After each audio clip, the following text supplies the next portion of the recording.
Several years ago, my wife went to her hairstylist, and in the course of conversation, the hairstylist asked my wife, "What does your husband do for a living?"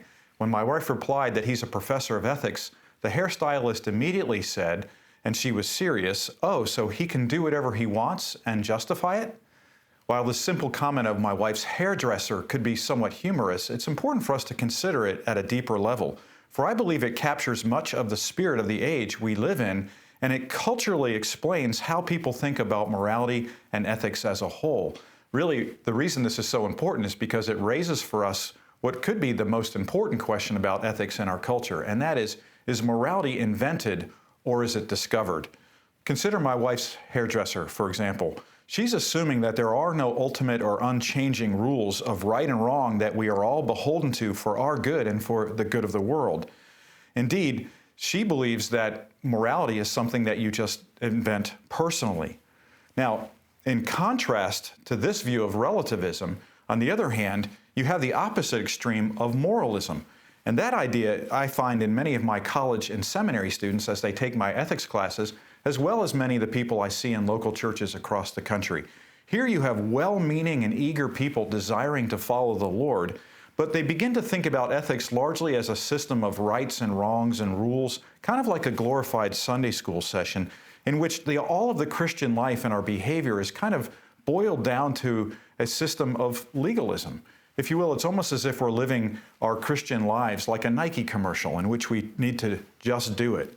But both of these miss the important points of what Christian ethics is supposed to be, because Christian ethics is supposed to be about studying the nature of God and how to live before Him for His glory.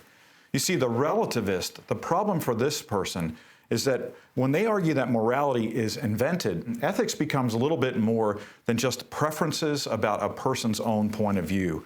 And here, this is normally undergirded by a worldview that deifies or raises to the highest level the ideas of perhaps self-determinism or personal autonomy or an ultimate meaninglessness in the universe. So tragically, this morality is invented perspective is far too often fueled by the pop psychology of our culture that seems to almost abandon common sense.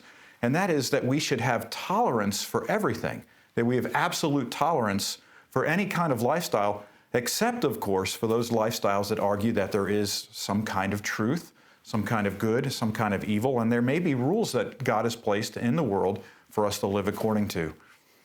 Now, in contrast to that relativist perspective, you also have the moralist, and there's many things that are going on that are good with the moralist perspective, particularly the assumption that God has placed in the universe patterns by which we should live.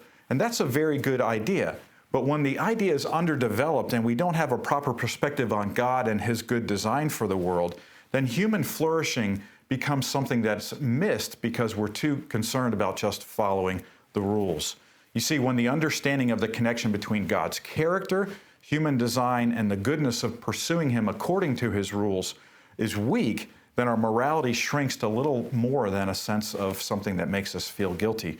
God's good moral commands seem to be little more than rules to obey, and ethics becomes little more than following the authoritarian rule of a divine taskmaster, and God ends up looking to us much like just a school principal. Now, in contrast to both of these, when rightly understood, ethics is about something far more profound than rules. It's about maximally worshiping God in the process of living a life in the way that He designed it to, that we might have life and we might have it abundantly.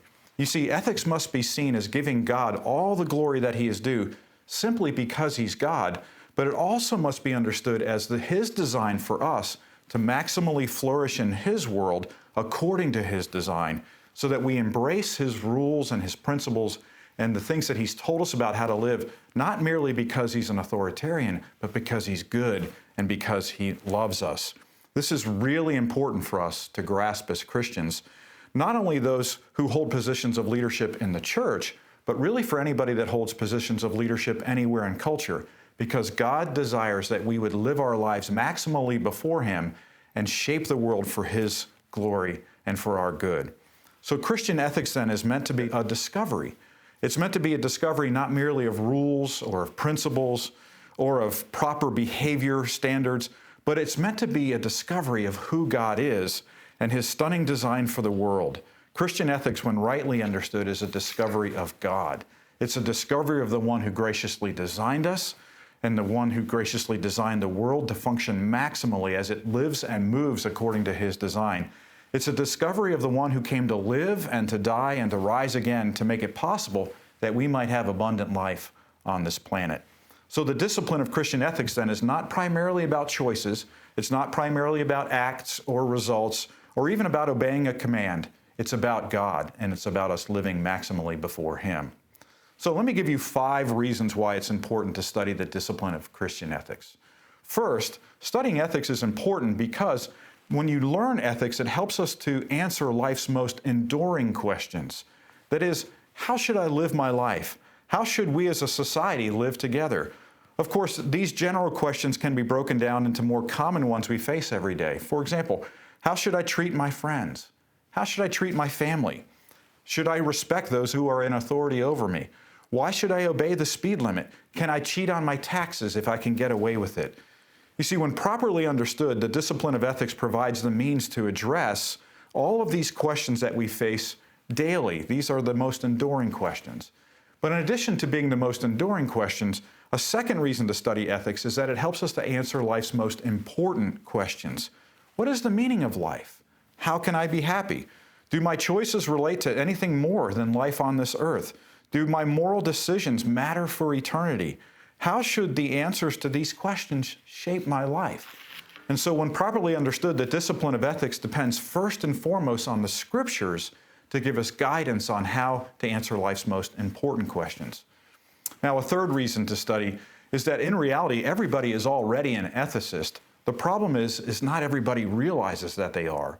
What I mean by this is that everybody has very strong opinions on moral matters, and everybody's opinions on these matters, they typically hold very deeply from a deep frame of reference and from a worldview assumption that they hold in their own mind. Sadly, however, while most of us have lots of training on things like how to do a science experiment, or perhaps how to do a spreadsheet for a business, or perhaps on how to play an instrument or play a sport, when we view this very important area of our life, very few people have taken the time to do significant study on how to think about life ethically. Thus, studying ethics helps us not only to understand and form our own convictions and opinions, it also helps us to navigate the important discussions that are happening all around us in life. And this leads to the fourth reason it's important to study Christian ethics. Because when we develop our skills in ethical thinking and living, it helps us to guide not only our own lives through the labyrinth of life, but it helps us to shepherd others. See, it helps us to understand why people think the way they do, why they approach things the way they do. It helps us to understand even why nation states and political organizations function the way they do. The study of ethics is meant to give us an overarching worldview that helps us shape and put our ideas into a consistent labyrinth by which we can then see our world.